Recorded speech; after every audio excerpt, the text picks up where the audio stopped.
Very good morning to you all. Today I am going to read our third poem, explain our third poem, Rain on the Roof, which is written by Kurt Skinney, who is an American poet. So I would like to tell you about poet first. Kurt Skinney, born on 24 November near Pena, New York. He was a lawyer, he was a journalist, politician, and poet from the United States. So he was partly educated at Antioch College, Yellow Springs, studied law from Thomas Corwin, and was admitted to the bar in Cincinnati in 1856. He became a journalist and worked on papers in Xenia, Springfield, and many other places. So he was a great poet. And now I'm going to tell you about the title of this poem, Rain on the Roof. Rain on the roof, it means छत पर हो रही बारिश. So you are thinking now that what's the poem about? ऐसा क्या है जिसके बारे में ये पोएम लिखी गई है? छत पर हो रही बारिश. It doesn't matter how it will give us a lesson, how it will be important for us. It can be important for us. Rain on the roof. So it is very important poem. The theme of this poem is that the poet is expressing the wonders of nature and her extraordinary power to heal the mind, body, and soul of human beings, as the soothes the earth with her showers of blessing. So the poet has told about the musical sound of the rain drops falling on the rooftop at night, has the ability to revive sweet memories and rouse fancies in an otherwise busy mind. The rain thus soothes and comforts an overworked mind. The rain thus soothes and comforts an overworked mind means हमारा जो दिमाग जो है बहुत सारी चीज़ों में busy रहता है, उसको जो बहुत ज़्यादा रिलैक्स करती है rain, and it takes back to its lovely past. ये जो है हमारे माइंड को अपनी लवली पास्ट की तरफ, क्योंकि we all have memories related to the rain. हम बहुत सारी यादें रखते हैं जो कि हमारी बारिश से जुड़ी हुई होती हैं. सो बारिश यहाँ पर एक ऐसी नेचुरल फिनोमेना के तौर पर दिखाया गया है, एक ऐसी नेचुरल सिचुएशन के तौर पर दिखाया गया है जो कि हमें हमारी पुरानी यादों से, हमारे पास्ट से और हमारी जो प्रेजेंट सिचुएशन से हमें उससे रिलैक्स करवाती है. हमारी जो बिज़ी लाइफ है, हमारे अंदर जो हज़ारों वरीज़ हैं, हमारी टेंशन्स हैं, उनसे हमें रिलैक्स करवाती है. So I'm going to tell you about the summary of this poem at first. Then you will come to know it properly when I will read it stanza wise. So in this poem, the poet is expressing through his poem the joy that accompanies the showers that fall upon the earth. The rain announces its revival and arrival by forming dark clouds in the sky. Along with humidifying the atmosphere, the darkness seems to spread melancholy. As we all know, that darkness is the symbol of melancholy, sadness, that is released by the gently weeping rainy tears. But for men, these tears usher in a strange feeling of joy that is provided by the pitter-patter. Pitter-patter is the onomatopoeia for rain. Onomatopoeia means बारिश की जो आवाज़ होती है उसको क्या बोलते हैं? Pitter-patter of the rains on the roof top of the cottage. The rain brings back wonderful memories of childhood, and the poet recollects those moments as he lies in the comforts of his cozy bed and listens to the steady patter of the rains. At the same time, there is the memories of his mother checking in on him and looking at him fondly, how the poet's mother cares of him and leaving him sleep in till the break of dawn, and the music of the rain produces while falling upon the shingles continues in the background. It means now I'm going to explain it in Hindi कि जैसे बारिश की बूंदें उसकी छत पर गिरती हैं और उनकी जो पिटर पैटर की आवाज़ें हैं, उससे पोइट जो है बहुत ज़्यादा रिलैक्स्ड हो जाता है और उसको जो है पुरानी यादें आती हैं जो कि उसकी माँ से जुड़ी हुई हैं। कैसे उसकी माँ जो है उसकी केयर करती थी, कैसे उसकी माँ जो है उसको बहुत ज़्यादा दुलारती थी, प्यार करती थी और सुबह जो है उसको उठाती थी। It shows us that his mother is no more now, उसकी माँ अब जो है जिंदा नहीं है। So I am going to start our poem stanza wise. When before we read, when the sky is covered with dark clouds and it starts raining, have you ever listened to the patter of soft rain on the roof? What thoughts flashed through your mind as you heard this melody of nature? Read the poem to find out what the poet dreamed of while listening to the rain. जब भी when the sky is covered with dark clouds, whenever the sky is covered with dark black clouds, it starts raining, as you all know. Have you ever listened to the patter of soft rain on the roof? Have you ever heard? Now the poet is asking to the readers that have they ever heard the patter sound of soft rain on their roof? What thoughts flashed through your mind? And he is asking to the readers that which type of thoughts flash in their minds as they heard this melody of nature, this sweet song of nature. Now we are going to read the poem to find out what the poet dreamed of while listening to the rain. अब हम poem को पढ़ने जा रहे हैं कि poet ने कैसा फील किया जब उसने जो है इस रेन साउंड को सुना, इस पैटर साउंड को जो है सुना। When the humid shadows hover over all the starry spheres and the melancholy darkness gently weeps in the rainy tears, what a bliss to press the pillow of a cottage chamber bed and lie listening to the patter of the soft rain overhead. When the humid shadows means dark clouds. Humid shadows means dark clouds.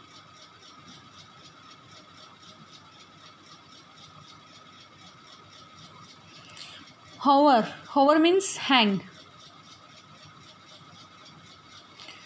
Over all the starry spheres means stars.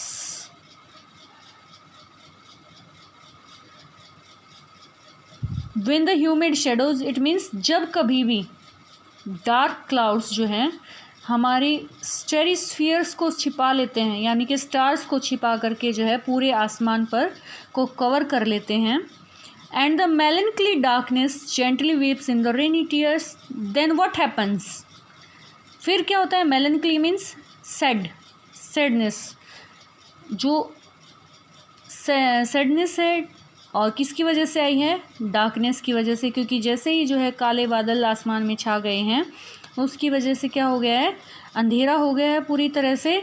और जो है उस अंधेरे में जो परेशानियां हैं, जो दुख हैं, वो रेनी टीयर्स के द्वारा जो है ज़मीन पर आकर के गिर रहे हैं। जो आसमान के रेनी टीयर्स हैं वो जो है ज़मीन पर आकर के गिर रहे हैं। इससे आसमान जो है रोता हुआ दिखाई दे गया है। Gently waves in rainy tears, और वो जो है बारिश के तौर पर जो है आंसू नीचे आकर के गिरते हैं।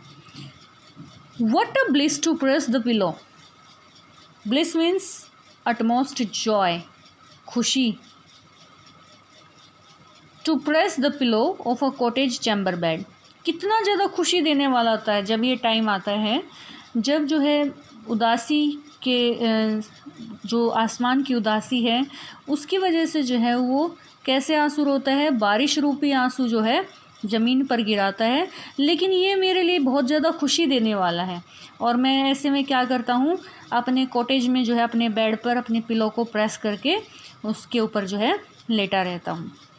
And lie listening to the patter of the soft rain overhead, and lie listening, और फिर आराम से जो है लेट करके जो पैटर साउंड है जो मेरे ऊपर जो है मुझे छत पर सुनाई देती, जो सॉफ्ट रेन जो है आकर के गिरती है, उसकी जो पैटर साउंड है वो मुझे जो है लेट करके सुनने में बड़ा मज़ा आता है. Now I am going to explain it again. In this stanza, the poet says that stars of the sky are not visible, being covered by clouds.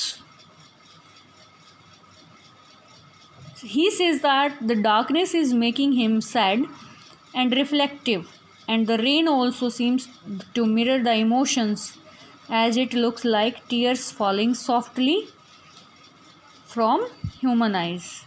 ये जो रेन है ये कैसी नज़र आती है, जैसे ह्यूमन बीइंग्स की जो आइज़ से जो है आंसू गिरते हैं, वैसे ही जो है इस डार्कनेस की वजह से जो है ऊपर आसमान से आंसू गिर रहे हैं. The only thing that can bring joy to the poet is to curl up with a pillow in the bed of a rural cottage. Though the rooms of the cottage may be small and ill-equipped, the sound of the raindrops can enable him to recover from the sad and gloomy mood. यानी कि भले ही जो है उसके cottage room जो है वो well equipped नहीं है, अच्छे नहीं है, लेकिन जो ये साउंड है, ये जो बारिश की बूंदों की गिरने की आवाज़ है, ये इसको बहुत ज़्यादा खुशी जो है प्रोवाइड करवाती है, बहुत ज़्यादा खुश जो है उसको बना देती है, और जो उसका ग्लूमी मूड है, जो उसका चिड़चिड़ा मूड है, जो परेशानी है उसके अंदर, वो उन सब को जो है ख़त्म कर देती है. Now every tinkle on the shingles has an echo in the heart and 1,000 dreamy fancies into busy being start and 1,000 recollections weave their air threads into woof as I listen to the patter on the rain upon the roof. Now what the poet says through this stanza: every tinkle on the shingles, tinkle means ringing sound, tinkle means ringing sound, on the shingles, shingles means rectangular tiles used on sloping roofs. Rectangular size की जो tiles हैं, shape की tiles हैं, वो जो है हमारी sloping roofs पे, कॉटेज पे जो है इस्तेमाल की जाती हैं. Has an echo in the heart, echo means reverberation, and 1,000 dreamy fancies into busy being start.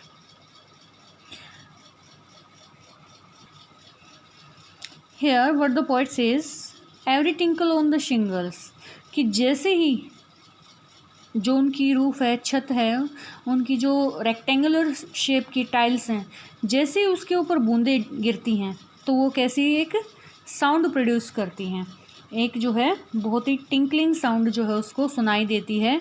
और जैसे ही वो साउंड प्रोड्यूस होती है और वो साउंड जो है उसके साथ ही रिपीट भी होती है. इको क्या होता है, जैसे उसकी हार्ट बीट जो है चलती हैं तो वो साउंड उसको जो है रिपीट में जो है सुनाई देती हैं. जैसे एक बार जो है उसको बारिश की बूंदों की आवाज़ सुनती है तो सेम वही आवाज़ जो है वो अपनी हर हार्ट बीट के साथ फील करता है. एंड 1,000 ड्रीमी फैंसीज, 1,000 हजारों, dreamy fancies means imaginary stories in his mind. Dreamy सपनों में जो इमेजिनेशन होता है, जो सोचते हैं, जो हमारी थिंकिंग होती है, जो हम कुछ भी सोचना शुरू कर देते हैं, ऐसे ही जो है पोइट के माइंड में भी ड्रीमी फैंसीज, बहुत सारी जो है सपने वो लेना शुरू कर देता है, बहुत सारी चीज़ें सोचना शुरू कर देता है, इमेजिनेशन करना शुरू कर देता है. इनटू बिजी बीइंग स्टार्ट, और जो है और ये सब चीज़ें जो है उसके आँखों के सामने, जो वो अंदर मन में दिमाग में सोच रहा है, वो उसको जो है खुली आँखों से वो उसको महसूस भी कर सकता है, और वो एक नए सिरे से जो है चीज़ों को सोचना शुरू कर देता है. And 1,000 recollections weave their air threads into woof, और फिर जो है ये हजारों जो है पुरानी यादें, रिकलेक्शंस, जो है उसके अंदर बुनना शुरू हो जाती हैं, धागे बुनना। एयर थ्रेड्स क्या है? हवाई धागे, यानी कि इमेजिनेशन जो है उसका स्टार्ट हो जाता है। Here is the meaning of woof, yarn. जैसे हम धागों को काटते हैं तो एक दूसरे के साथ जो उसने अभी तक इमेजिनेशन किया है और जो उसकी पुरानी यादें हैं वो एक दूसरे से जो है उलझ जाती हैं, एक उनका क्लस्टर बन जाता है उसके दिमाग में, और वो सारी चीज़ें जो है उसके सामने एक एक करके जो है आती जा रही हैं। As I listen to the patter of the rain upon the roof, और जैसे ही वो जो है छत के ऊपर जो है बूंदों की आवाज़ ही सुनता है तो उसके दिमाग में क्या होता है, बहुत सारे जो है इमेजिनरी स्टोरीज जो है उसके दिमाग में बनना शुरू हो जाती हैं, और वो अपनी पुरानी कुछ जो है यादें उसके साथ जो है ताज़ा हो जाती हैं, और उसकी जो इमेजिनेशन है और जो पुरानी यादें हैं वो एक साथ इकट्ठा होकर के जो है उसके दिमाग में धागे बुनना शुरू कर देती हैं। सो again I am telling you this stanza. In this stanza the poet describes how the raindrops make a tinkling sound as they fall on the shingles of the roof. As I told you, the meaning of shingles, rectangular shape of the slope tiles on the sloping roof, has an echo in the heart. It means each sound made by the rain is repeated the next instant by the beating of his heart. What he has only been imagining till now starts appearing before his eyes, and 1,000 recollections as he is listening to the soft and continuous falling of the raindrops on his roof. All his memories came back to him, but they are not discrete and separated from each other. वो एक दूसरे से जो है separate नहीं है, एक दूसरे के अंदर जो है बुनती हुई जा रही है, उनका एक क्लस्टर बनता हुआ जा रहा है। And have formed a patchwork by becoming atwined with one another. The memories are large in numbers and have formed a cluster in his mind as he listens to the patter of the rain upon the roof. Now, third stanza, what he says in this stanza: now in memory comes my mother, as she used in years agone to regard the darling dreamers, as before she left them till the dawn. Oh, I feel her fond look on me as I listen to this refrain, which is played upon the shingles by the patter of the rain. Now in memory comes my mother. Now in his memory, when he was thinking about the things, he was imagining about the things, then his mother comes in his memory at once, as she used in years agone. जैसे वो जो है कई सालों पहले जो है हुआ करती थी, वही सारी यादें जो है उसकी माँ की यादें जो है अब लास्ट स्टेंजा में उसको उसके सामने आ जाती हैं। To regard the darling dreamers. Who are the darling dreamers? Darling dreamers वो बच्चों के लिए, अपने लिए यूज़ करता है कि उसकी माँ के जो बच्चे थे, her sleeping children, regard means observe, वो अपने जो है सोते हुए बच्चों को कैसे जो है ऑब्जर्व करने के लिए, उनको देखने के लिए आती थी। Before she left them till the dawn, and dawn means morning, सूर्योदय का समय। वो जो है सूर्योदय से पहले रात को जब उनकी माँ उनको जो है देखने के लिए आती थी कि वो अच्छे से सो रहे हैं या नहीं सो रहे हैं, उनको जो है संभालने के लिए आती थी, उनको ऑब्जर्व करने के लिए आती थी, और वो समझती थी, सोचती थी before she left them till the dawn, क्योंकि अब जो है वो जब सो जाएगी तो वो उनको सुबह ही देख पाएगी, सुबह ही जो है उनसे मिल पाएगी। It shows the care of a mother, ये एक माँ की देखभाल, एक माँ की दुलार फोंडनेस को जो है दिखाता है। ओ आई फील हर फोंड लुक ऑन मी, अरे मैं तो अभी भी जो है उनकी फोंड लुक, उनकी जो प्यार भरी नज़र थी, उनका जो सहलाना था, वो अभी भी अपने ऊपर महसूस कर सकता हूँ। As I list to this refrain, refrain means part of song that is repeated which is played upon the shingles by the patter of the rain. और ये जो सॉन्ग जो है ये किसके द्वारा रिपीट किया गया है? By the patter of the rain on the shingles of the roof. ये जो बूंदों की आवाज़ ने जो एक नया गाना शुरू किया है, एक म्यूजिकल साउंड जो स्टार्ट की है, इसमें मैं जो है किस चीज़ को महसूस करता हूँ? मेरी माँ के उस प्यार को, उस दुलार को, जो केयर मेरे लिए जो है वो करती थी, मुझे संभालती थी, मुझे ऑब्जर्व करती थी। So in this stanza he tells about his mother, how his mother used to care of them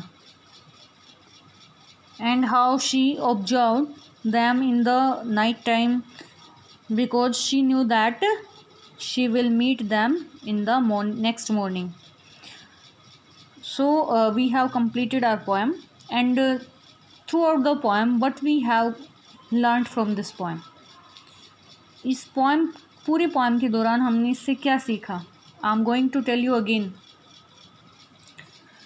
I'm going to tell you the central idea of this poem, what the poet wants to say through this poem. This poem tells us what the poet is thinking about when he hears the sound of the rain falling. The poem praises the healing power of nature's rain, especially when heard from a cozy bed in a lovely cottage. यहाँ पर जो poem है इसमें क्या दिखाया गया है कि रेन की जो हीलिंग पावर है, हीलिंग पावर मीन्स घाव को भरने की जो शक्ति है। और यहाँ पर पोइट जो है घायल नहीं है, he is not bounded, but वो जो है बहुत ज़्यादा सैड है, बहुत सारी टेंशन है उसको, बहुत सारी जो है परेशानियों से जूझ रहा है। लेकिन जैसे ही जो है वो इस बूंदों की आवाज़ को सुनता है, बारिश की आवाज़ को सुनता है, वो सारी परेशानियाँ जो है उसके सामने से हट जाती हैं और वो क्या फ़ील करना शुरू कर देता है? रिलैक्स फील करना शुरू कर देता है। और बहुत सारी अच्छी अच्छी मेमोरी जो उसके माइंड में आना शुरू हो जाती हैं, बहुत सारी जो है इमेजिनेशंस उसके दिमाग में आना शुरू हो जाते हैं, सोचना शुरू कर देता है, fancies, imaginations. And then the poet says that it is pleasant to live and sleep comfortably in a cottage on a rainy night, कि कितना ज़्यादा अच्छा है कि हम एक रेनी नाइट में जो है अपने कॉटेज में कितनी अच्छे तरीके से जो है बिना किसी टेंशन के मज़े से जो है सोते हैं। And when he hears the tinkle of the rain, it brings dreamy fancies and he recollects fond memories of the past. और जब वो इस बूंदों की आवाज़ को सुनता है तो जो है अपनी पास्ट की मेमोरीज़ को रिकलेक्ट करना शुरू कर देता है। द रेन इज़ दस an instrument of beautiful memories of the past years. Sound of rain falling takes the poet to his childhood. In the last stanza, this sound of patter of the rain takes him to the childhood. And what he sees there, he finds his mother. When he was a child, his mother, how his mother took care of them. जब वो एक बच्चा था, उनकी माँ ने जो उनकी कैसी केयर की थी। It revives the fondest memory of his mother and her great loveliness, her gentle loveliness before him. कैसे जो है उसकी माँ की यादें जो है उसके सामने आ जाती हैं। So it was the central idea of the poem. The poet wanted to tell through this poem the healing power of nature. इस पोएम के द्वारा जो है पोएट किसको बताना चाहता था? हीलिंग पावर ऑफ नेचर को जो है हमारे सामने रखना चाहता था कि हमारी प्रकृति में वो ताकत है, वो पावर है कि हम चाहे कितने भी परेशानियों में हों, कितनी भी चिंताओं से ग्रस्त हों, लेकिन ये जो नेचर है हमें उन चिंताओं से बाहर निकाल देती है और अपनी गोद में जो है हमें बहुत सारी स्वीट मेमोरीज़ दे करके जाती है। जब भी हम परेशान होते हैं तो जब नेचर जो है किसी ना किसी तरीके से, चाहे वो रेनफॉल के फॉर्म में या चाहे किसी और तरीके से जो है हमारी चिंताओं को दूर कर जाती है और कुछ टाइम के लिए हमें जो है पीसफुल एटमॉस्फेयर दे करके जाती है। So students, we have completed our poem and you will get a PDF for the poem and for the chapter which we read before it. I think that was Adventures of Toto. And regarding the poem, regarding the explanation regarding the PDF, if you have any doubts, you can comment in the comment box for your queries. So thank you all of you. And students, listen, when I in our first lecture, when we started our chapters, our studies, this new session, I told you that you have to do the work in your fair notebooks, and students are asking me again and again for this work. So I want to tell you that you have to do in fair notebooks, and you have to do word meanings also. I am giving you word meanings with each and every chapter. If somewhere it is left, then you can do yourself. Thank you.